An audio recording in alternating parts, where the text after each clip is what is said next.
This week on Report on Conditions, our team visited a live fire exercise at Lake Perris.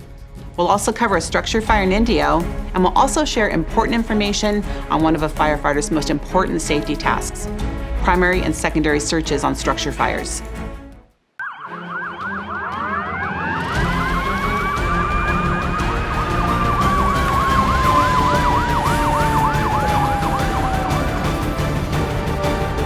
Perris, stand by for report on conditions.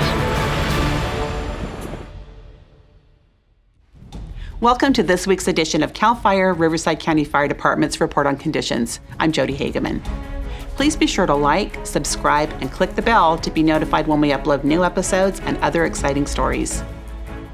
Here's a recap of last week's statistics covering May 10th through May 16th, 2021.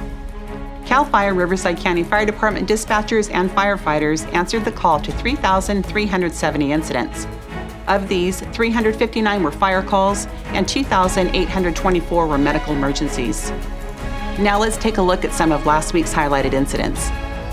On Tuesday, May 11th at 3:45 p.m., resources from Indio and the surrounding area responded to several reports of a residential structure fire at the 46,500 block of Padua Circle.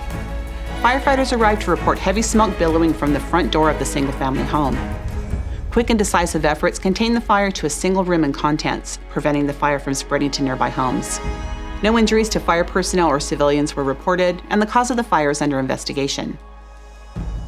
Our next incident takes us to Jurupa Valley.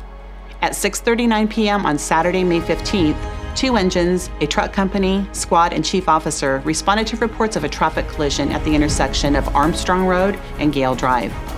The first arriving company officer reported a two-vehicle collision involving a passenger vehicle and a delivery truck. The patient was quickly extricated and transported to an area hospital with critical injuries. A second patient was also transported with moderate injuries. CHP is investigating this incident. Now we go to Perris, where multiple reports of a vegetation fire occurred on Saturday, May 15th. The call was reported just before 4 p.m. and prompted the response of 5 engines, 1 water tender, and a battalion chief.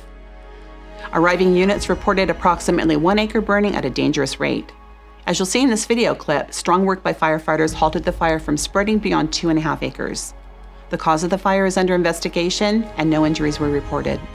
Our final incident this week takes us to the city of Menifee, where at 7:30 a.m. on Saturday morning, multiple reports of a residential structure fire summoned the response of multiple resources to the 24,800 block of Sunset Vista Avenue. Firefighters reported heavy fire conditions on both floors of the 3,200 square foot residence.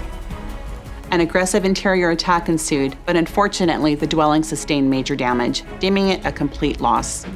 Thankfully, all occupants made it safely out of the home. The American Red Cross was requested by the incident commander to assist 2 adults and 2 children who were displaced. No injuries were reported. This week's safety segment ties in with one of the most important tasks of firefighters on structural fires, primary and secondary searches. Let's go now to Public Safety Information Specialist Rob Rosine and Battalion Chief Brad Cassidy.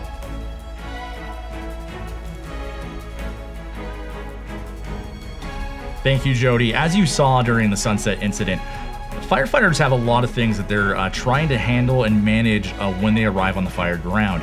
With me today to go over that is Chief Brad Cassidy, handling the Temecula Division. Chief, how are you doing? Doing good, thank you. Thank you for joining us. What I'd like to do is actually have you review some of this footage from the fire and explain to our viewers what is going on, what the firefighters are doing, and what they're looking for. Well, what they're dealing with in this instance here, I was the incident commander. We had a 3,200 square foot, 2-story house, as you see in the video. When we got on scene, most of the active fire started somewhere in the garage and extended into the building. Some of the things that we have to look at or we consider when we're coming on these incidents is that this has occurred at 7:30 in the morning on a Saturday morning. We did have vehicles in the driveway. It was a Saturday morning. It was a cold morning. So a lot of times you're going to have people that are going to be inside. So one of our first objectives is to make sure that the individuals in the house are out of their building and we don't have any type of safety concern for them being inside. As you can see in the video here, it was Saturday morning, 7:30 or so. As the firefighter comes around the primary engine here that pulled up on scene, you'll notice and see that we had an active fire burning in the garage of a 2-story residence. As we're walking up, you see the 2 vehicles here, a red one and a white one, that are parked in the driveway, plus a white truck in front. So that tells you that people are home in the residence. It's normally a Saturday. People don't normally work on a Saturday. So one of the concerns for me as an incident commander and you guys as coming into the incident is making sure that we have everybody accounted for. In this instance here, we're going to go interior. We have conditions that are still warranting it. The truck company was on scene. They weren't able to park in front due to hose placement, but we will be going aerial up to the top of the building and putting in a heat hole. What that heat hole will do is enable the firefighters to get inside. The heat hole, when the firefighters first goes in, you'll see the building here. We still have some smoke and heat conditions. The truck company is in the process now of laddering the building on the B corner, the CB corner, which the fire here is in the downstairs left-hand turn.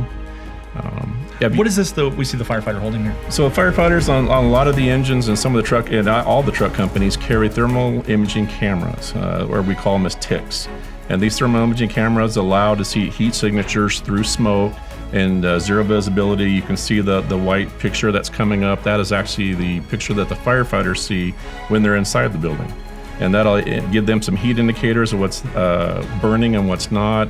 We may go into a room that may not be so hot, but a body signature heat will be there next to the building or next to the contents, and we'll be able to see where the firefighters can see people that may be inside the residence. So they're looking around here, obviously with the thermal imaging cameras or their TICs, they're looking for heat signatures on the wall, seeing if they have fire above them. Obviously a major concern of firefighter safety is going into a burning building with fire above you. Mm-hmm. They're trying to see that now. They're making access into the second story. What you see there on the right-hand side of the picture is actually the kitchen area of the residence where the garage was at. It was our understanding that the man door going into the garage was left open by the homeowner, which enabled the fire to be pushed into the residence. When we arrived on scene, like I said, 7:30 in the morning, we had a little front come through. We had winds 10 to 15 miles an hour blowing right through the garage door. So that actually pushed the fire into the residence more. They're getting a game plan, it looks like, together now, where we're gonna go. Obviously, we already had from the homeowner that everybody was outside the house. So right now we're trying to keep the fire contained. As they work their way through, as you can see, we've already met the 2 in, 2 out requirement by OSHA, so firefighter safety obviously being number one. They're backed out a little bit. If you notice here, we're back by the front door again. At this point, the interior captain off a 76 engine company did report to us that they had a partial floor collapse. This is at a point here where I came onto the radio as the incident commander to make sure that we had all of our engines accounted for due to the collapse. Shortly after this, the video now goes back to the original, but after the video ended right there, we went back in and we made a good stop on the fire. Now, Chief, as we saw them going through the building there, tell me about that search process. How many times are we going through and what are we looking for? So what we do, obviously, is we want to make sure that all the citizens or the homeowners are outside the building. So we do with 2 things. It was called a primary search and a secondary search. Our primary search is usually going to be really quick, really fast, just to make sure we don't see anybody laying on the ground in front of us or around us. It's done by the initial engine company that's going to get there. It's designated to be either a left-handed search or right-handed search. The one thing we don't want to do is we want to do this methodically, but we want to make sure that we're covering the entire house in a fast manner to get out and extinguish the fire.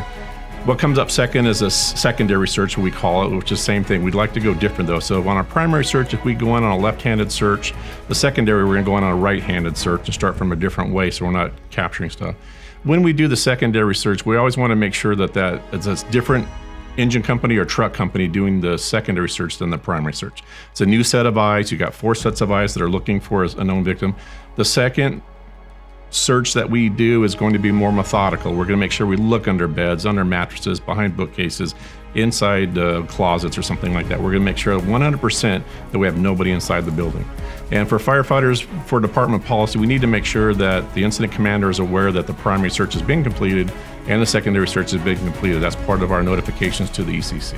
Excellent. And this search is conducted whether or not the homeowners appear to be outside or not. Correct? That's correct, because they don't know. What happens a lot of times with structure fires is you have a lot of neighbors that will come out. You may have somebody that a resident that's outside concerned about his dogs or whatnot. A neighbor may run into the building looking for dogs and goes down. So we just need to make sure 100%, even though we were told, like on the fire that you saw here on the Sunset incident, we know that everybody's outside the building, but we want to make sure that a private resident or a neighbor didn't run in to try to put the fire out or save a local dog or something. So it just confirms us as the fire department that we have all of our citizens outside the burning building. Excellent. Chief, thank you very much for your time and joining us today. You're welcome. Thank you.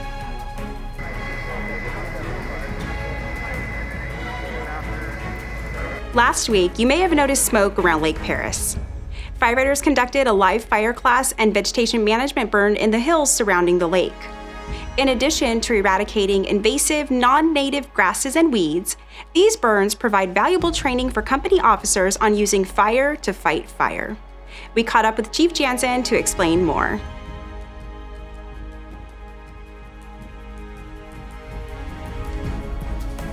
Josh Jansen, Battalion Chief for CAL FIRE in the Riverside Unit. We're out here today with our C-234 intermediate firing class, managing some prescribed fire, and also a mutual benefit of teaching our firefighters the intermediate level firing operations. So it's a class that fulfills several overhead positions, division group supervisor, safety officer, and those above. But there's also a mutual benefit to the landowner. So when we do our firing operation, we actually burn off all of the non-native and invasive weeds. Here, the stinkweed and the non-native insects, and we're able to burn that off and rejuvenate the land as a mutual benefit to the landowner. We also take this opportunity to invite our local government partners out here so they can become familiar with this intermediate firing tool and to build and establish relationships with our other agencies. So we have most of the local agencies here cooperating with us today. We have Anaheim, Corona, Redlands, San Manuel, CAL FIRE, and Riverside County all here present, building the relationships, building the learning, and becoming familiar with this tool and becoming familiar with each other so that when we arrive at an incident together, that relationship's already built and we handle the incident much better. I want to take a second also to remind everybody that even though we had an inversion layer this morning with heavy fog, we still had extreme fire conditions, burning this intentionally, and it should serve as a reminder of how early we are in fire season and how active our fire is already burning and going to burn moving here forward. We would like to extend our heartfelt congratulations to newly promoted Battalion Chief Jason Marsh. Jason will oversee the department's training bureau at Ben Clark Regional Training Center and the Roy Wilson Training Center in Thousand Palms. Congratulations, Jason. We would also like to wish the very best to recently retired Battalion Chief Gad Ameth. Chief Ameth was assigned to the department's Emergency Medical Service Bureau. Thank you for over 34 years of service to the residents of California. Congratulations, Gad. Thank you for your video clips, photos, and great ideas for future episodes. And that's a wrap for this week's Report on Conditions. To stay up to date on current incidents as they happen in Riverside County, be sure to follow at CAL FIRE RRU on Twitter, Instagram, and Facebook. We're loving your great ideas for future episodes. Don't forget to send us your great incident, training, and special event photos and video clips to rrupio@fire.ca.gov. We'll see you next week. From your CAL FIRE Riverside County Fire Department Public Affairs and Community Education Bureau team, thank you for watching.